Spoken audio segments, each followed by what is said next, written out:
O Via Justiça de hoje é sobre o erro médico. Nossos convidados, o desembargador Alexandre Quintino Santiago, da 8ª Câmara Civil do Tribunal de Justiça de Minas Gerais, e Rômulo Brasil, advogado especialista em Direito Civil. Numa parceria da TV Assembleia com a MAGES, Associação dos Magistrados Mineiros, o Via Justiça está começando.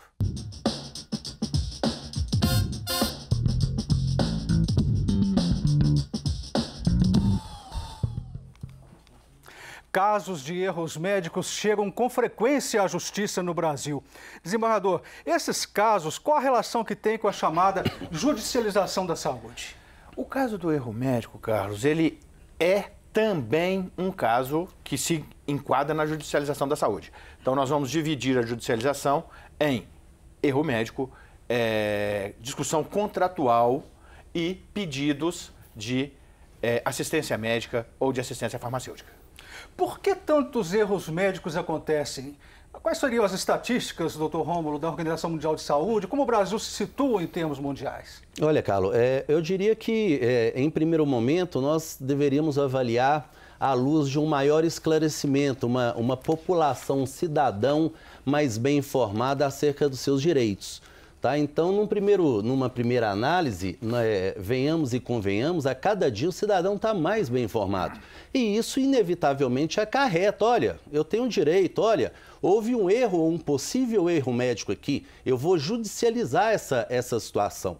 Né? Então, eu não diria que teríamos números plausíveis para informar categoricamente, houve ou o número de erros médicos tem crescido substancialmente. Fato é que nós temos realmente percebido que na seara médica, hoje, via de regra, nós não temos mais aquela medicina familiar como tínhamos antigamente. Nós não temos aquele atendimento médico demorado como tínhamos antigamente. De repente, isso pode sim também estar acarretando um aumento, às vezes, do erro médico. Mas eu diria que esses dois pontos devem ser considerados. Eu acho também, Carlos, que vai muito da percepção da pessoa e também, talvez, por um serviço ou desserviço da internet, né? O cidadão, ele vai ao médico e vai à internet, né? Nos doutores Google e Companhia Limitada, e faz uma pesquisa e acha ali coisas que tecnicamente são erradas, mas ele acha que aquilo pode justificar uma discussão de erro médico. O que a população pensa sobre erro médico? Vamos ouvir o que dizem as pessoas em Belo Horizonte. Todo mundo está sujeito a erros, mas como uma profissão que requer a vida humana, eu acho que deveria ser mais fiscalizada por eles mesmos, para não ter essa falha, infelizmente isso pode acontecer. A forma de não ser vítima de erro médico, eu acredito que não tem como a gente evitar, porque acho que não cabe ao paciente tentar evitar isso, eu acho que é a responsabilidade do profissional. O que acontece sobre erro médico pode ser o cansaço, de uma jornada muito intensa de trabalho e também da forma de material, sei lá, de repente, que não tem disponível, para o profissional ter um bom trabalho sobre isso. Ele é causado pelo excesso de trabalho dos médicos e pela falta de conhecimento e habilidade, que nem todos são capazes de desenvolver as habilidades adequadas para o procedimento médico. Doutor Rômulo, a opinião do senhor sobre a fala popular? Eu achei muito interessante a situação do excesso de serviço, excesso de carga horária. Nós temos relatos de cargas horárias acima do humanamente razoável e diante desse quadro estaríamos sujeitos a uma banalização do profissional, do profissionalismo, da profissão, porque isso não é do médico, ou do engenheiro, ou do advogado, isso é do ser humano. Colocando o ser humano a cargas de trabalho excessivas, ele estará sim sujeito à falha, porque a falha é do ser humano. Então eu diria que teríamos que repensar essa banalização, esse profissionalismo e, de repente, resgatar um pouco do passado não no sentido de tecnologia, de inovação, mas no sentido de valores do profissional. A visão do senhor sobre a fala popular, desembargador? Bom, nós estamos passando uma situação de que todo profissional, a vida hoje ela é mais corrida, ela é mais cheia de compromissos, né? Então, realmente, como o Dr. Rômulo disse, né, esse excesso provoca, sim, erro. Erro não só médico, erro de qualquer profissional, né? A gente não pode dizer, nenhum profissional vai ao consultório ou à sala de cirurgia para cometer um erro. Ele não entra no seu trabalho diário dizendo, hoje eu vou errar com o paciente. Em hipótese alguma. Os erros acontecem, eles acontecem por falha humana ou mesmo por alguma culpa, algum ato culposo, negligência, imprudência ou imperícia, né, que levam a esse erro. Quais os erros médicos que mais chamaram a atenção até hoje e quais seriam os mais chocantes da história que o senhor se lembra aí, doutor Rômulo? Olha, tem um caso clássico, inclusive com a condenação pelo Poder Judiciário, de um procedimento médico onde o paciente ele internou para se submeter a um procedimento, salvo engano, de procedimento simples, chegando lá, submeteram ele à vasectomia. Tá certo? Então, é muito distante, muito longe daquele que tinha se proposto. E a cultura popular relata casos aí inacreditáveis de paciente internando para extrair um órgão que se localiza no lado direito do corpo humano e extrai do lado esquerdo. Enfim, eu acho que um pouco disso que o doutor Alexandre Santiago falou, falta é humano, mas o ser humano não pode descuidar dessa parte também. Desembargador, juridicamente, como definir o erro médico? Quais leis julgam o erro médico? Nós temos um conjunto legislativo, né, muito interessante. Nós temos, primeiro, os estatutos próprios da medicina, né, o Código de Ética Médica, as leis próprias da medicina. Mas nós temos também o Código Civil, que é o que rege a nossa vida diária, e ali está regido a culpa, o dolo, né, os erros e o Código de Defesa do Consumidor. Hoje, a relação médico-paciente é uma relação de consumo. Mas como que ela era considerada antigamente? A relação médico-paciente esfriou ao longo do tempo? Como explicar as mudanças na configuração jurídica dessa relação, doutor Rômulo? Olha, essas mudanças elas vêm acompanhando naturalmente a evolução da comunidade, da sociedade, bem como do corpo jurídico. Hoje, a relação médico-paciente ela é regida pelo Código do Consumidor, tá? A relação é pacífico, que se trata de uma relação de consumo e, como tal, deve ser tutelada e protegida com todas as ferramentas, com todos os institutos. A relação paciente-médico hoje é estruturada como usuário e prestador de serviço. Eu pergunto para o senhor, desembargador, a percepção disso, muitas pessoas afirmam que essa relação deixou de ser humanizada, parecendo algo frio. O senhor acha que isso procede?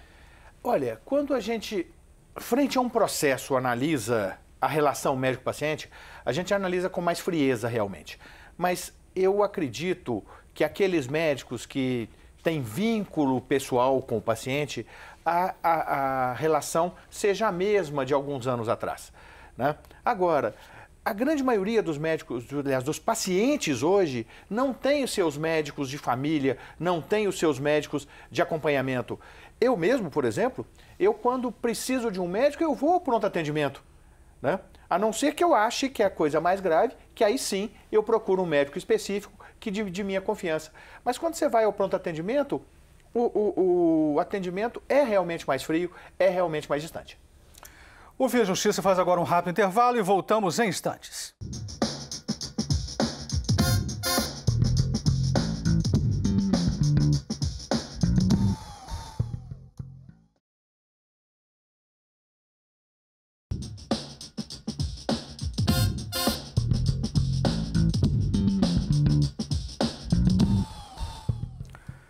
O Via Justiça de hoje e os aspectos jurídicos e éticos do erro médico.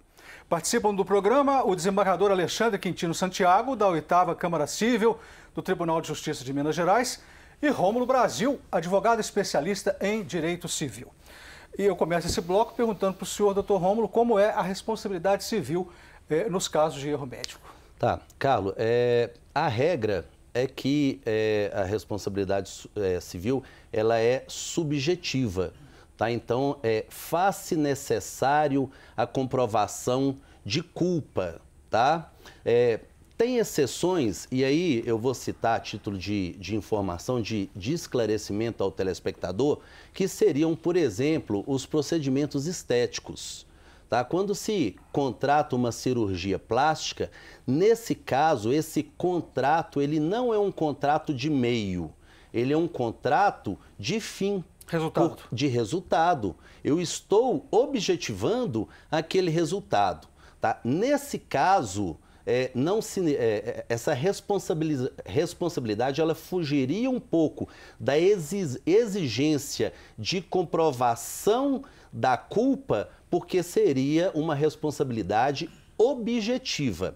Agora, outra informação muito importante é que, independente da evolução, independente do aumento de números de casos de erros médicos, de judicialização, é muito importante que o consumidor fique sempre atento às cláusulas contratuais. Detalhe sempre e o máximo possível aquilo que de fato ele está objetivando, aquilo que de fato ele está contratando. Por exemplo, não é, vou fazer um implante dentário, vou colocar no contrato o implante dentário ou a colocação de um silicone. Eu devo detalhar no contrato a quantidade do silicone, os pormenores daquela situação, para se amanhã eu, consumidor, tiver qualquer descontentamento acerca daquele procedimento médico, eu ter comigo uma prova documental para, sendo o caso, reclamar aquela situação junto ao Poder Judiciário. Isso também, Carlos, é uma defesa para o médico, né? Se a gente analisar. Porque a hora que ele individualiza no seu contrato ou no seu termo de consentimento assistido que ele vai fazer aquele procedimento com aquele material e daquela forma, né, ele está também se garantindo amanhã ou depois para ninguém poder dizer que ele errou na forma de procedimento. Nós também conversamos com o médico Renato Camargos, professor da Faculdade de Ciências Médicas daqui de Belo Horizonte. Ele realizou alguns estudos sobre erro médico no Brasil. Segundo o doutor Renato, o termo erro médico deveria ser substituído por falha assistencial, já que acontece dentro de um sistema complexo que envolve muitos profissionais. O professor também explica quem são hoje as maiores vítimas dessas falhas assistenciais. As maiores vítimas das falhas assistenciais são os extremos de idade, são as crianças, especialmente os prematuros e os idosos. No mundo, nos Estados Unidos, a terceira causa de morte são falhas assistenciais hospitalares. No Brasil, se situa entre terceira e quinta causa de óbito. Ou seja, isso não é um problema brasileiro, isso é um problema da saúde moderna. A grande diferença que existe entre o primeiro mundo e o Brasil é que essa questão da segurança assistencial ela é uma pauta prioritária da sociedade. Ou seja, no Brasil ela é uma pauta técnica, e uma pauta técnica não resolve nada. O que resolve é se isso for uma pauta da sociedade, uma pauta política. Doutor Rômulo, é erro médico ou falha assistencial? Como que o senhor comenta a fala do doutor Renato? Pois é, eu entendo que, e aí, com todo respeito ao posicionamento dele, do doutor Renato, mas ele está pegando várias causas, várias circunstâncias, inclusive a do erro pessoal, a do erro médico, da imperícia, da negligência, da imprudência, e levando para uma esfera maior, agrupando junto, por exemplo, de uma situação de infecção hospitalar. Para mim, existe o erro médico atribuído àquele profissional e tem que ser, ou teria que ser, individualizada como tal. Tá? Então, são várias situações. Tem o caso do médico que trabalhou além da carga horária, do médico que se descuidou e esqueceu, deixou dentro do corpo de um paciente um equipamento cirúrgico, um ferramental. Isso é erro médico. Isso é atribuído exclusivamente àquele profissional. Não adianta ele tentar levar aquela conduta, aquele fato e transportar aquilo para uma esfera maior e atribuir a responsabilidade, por exemplo, ao hospital ou ao grande universo hospital, instalação e profissional. Para mim, tem que ser individualizado. O erro médico é atribuído ao profissional. O que o senhor acha disso, desembargador? Olha, inclusive comentando a fala do doutor Renato. Olha, eu respeito o doutor Renato, eu acho que o grande problema que os médicos não gostam do termo erro médico. Mas o erro médico, ele existe. O profissional erra. O profissional médico, o profissional juiz, o profissional advogado, né, o profissional de imprensa, todos nós erramos. Mas a gente precisa saber o seguinte, existe o erro do profissional, como bem disse o doutor Rômulo, e existe o erro da prestação daquele serviço. Por exemplo, o médico prevê que o paciente deve ser ventilado a tantos % de oxigênio. E o enfermeiro, o auxiliar de enfermagem, responsável pela calibração daquele equipamento, calibra com menos ou calibra com mais. Aí sim, pode ser um erro assistencial. Mas se houve uma falha no procedimento médico, ele não pode ser chamado de outra forma. Pelos que os senhores estão dizendo, o seguinte, não é só o médico que pode ser enquadrado em erro médico, não. Parece que enfermeiro, igual o senhor falou também, dentistas... Não, mas aí seriam erros próprios de cada categoria. O que a gente chama de erro médico é aquele erro cometido pelo médico, ou que pode ser imputado ao tratamento médico, né? E não ao tratamento de enfermagem. A situação é que teriam outros pontos, outros casos que ocasionariam um problema, um prejuízo ao paciente, né? Como, por exemplo, se submeter à situação onde resultaria numa infecção hospitalar. Né? Então, não necessariamente proveniente daquela conduta pessoal do profissional médico. O Via Justiça faz agora mais um intervalo e voltamos em seguida com o bloco final do programa.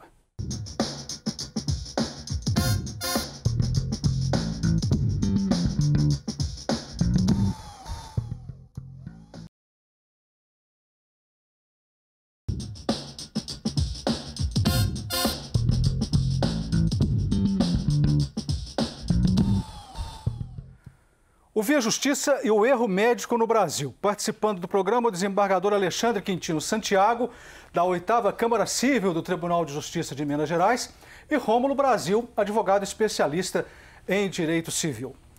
Pergunto para os senhores a questão dos planos de saúde. O plano de saúde tem que responder junto com o médico por erro médico?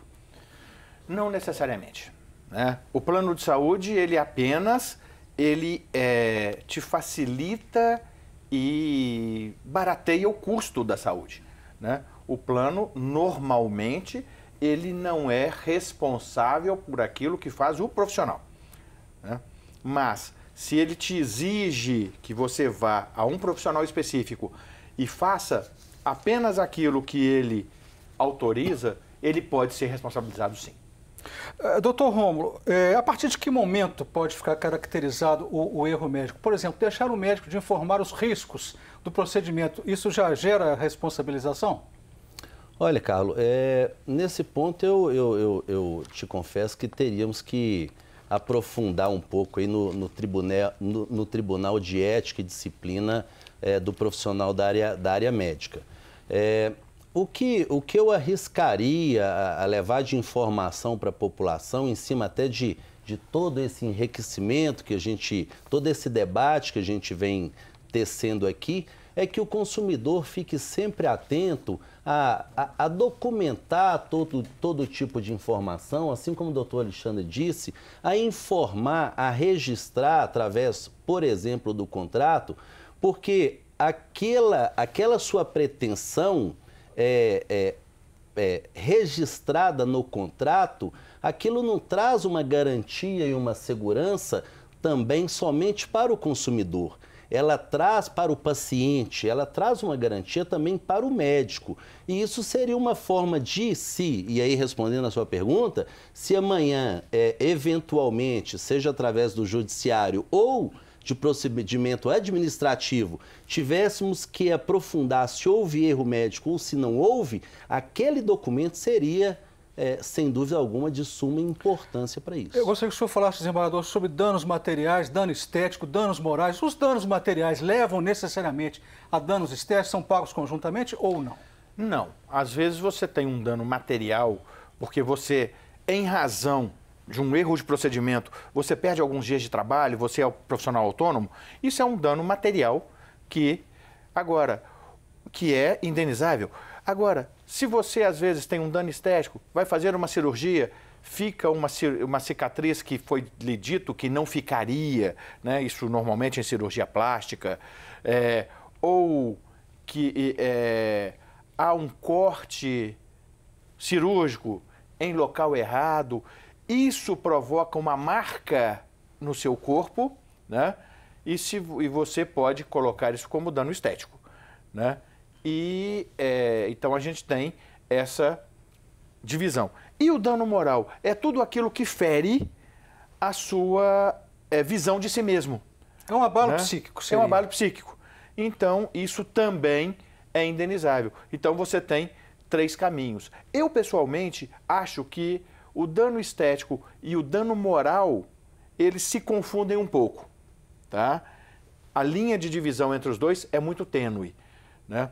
E os tribunais têm entendido que existe a indenização, existe a responsabilização pelo dano moral, que é o dano psíquico, e pelo dano estético, que é a marca que aquele erro deixou em seu corpo. Mas aí a gente pode perguntar, por exemplo, com relação aos danos morais, depende de um abalo psíquico. Por exemplo, o nascituro, que não vai ter o abalo psíquico, né? Ele também terá direito a danos morais? O que os senhores acham? Avaliando, eu diria que essa situação deveria, para que solucionássemos isso de uma forma bem justa e o mais próximo de uma razoabilidade, que fosse analisado o caso concreto, tá? A situação em si. Não diria que ficaria longe, não, principalmente na esfera dos pais da criança. Eu entendo, sim, que dependendo da situação, eu, pelo menos, não gostaria de passar por uma situação desconfortável que envolvesse o nascituro e, caso eventualmente fosse submetido a isso, eu procuraria buscar reparação. Vamos dizer, Carlos, que por um defeito de procedimento, eu não vou chamar de erro, não, por um defeito de procedimento, esse nascituro, né, ou venha a ter um desenvolvimento errado, ou se não se diagnosticou durante a gestação, e eu estou pondo o nascituro durante a gestação, que havia um defeito gestacional.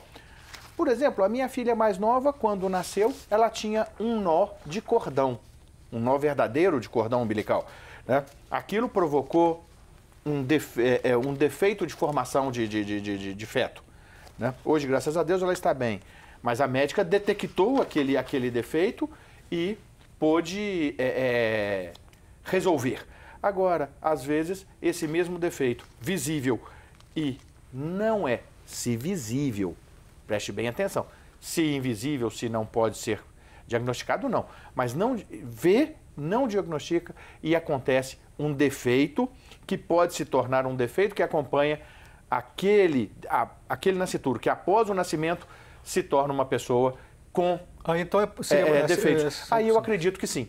Estamos realmente no finalzinho do programa, 20 segundos para as suas considerações finais, doutor Rômulo. Consumidor, paciente, ficar sempre atento a todas as cláusulas contratuais e, submetendo a qualquer dúvida, procurar a orientação jurídica, que eu entendo que sejam muito importantes. O senhor agora, desembargador?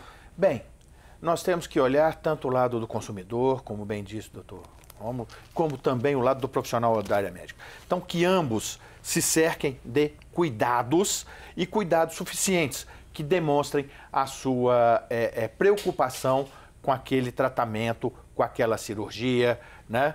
Com aquele procedimento, de modo para ser mais amplo. E aí sim, nós teremos uma chance de menos discussões de erros. Muito obrigado aos senhores pelas participações. O Via Justiça de hoje termina aqui. Nós conversamos com o desembargador Alexandre Quintino Santiago, do Tribunal de Justiça de Minas Gerais, e com o advogado Rômulo Brasil. Fale com a gente pelo e-mail viajustiça@mais.com.br e até o nosso próximo encontro.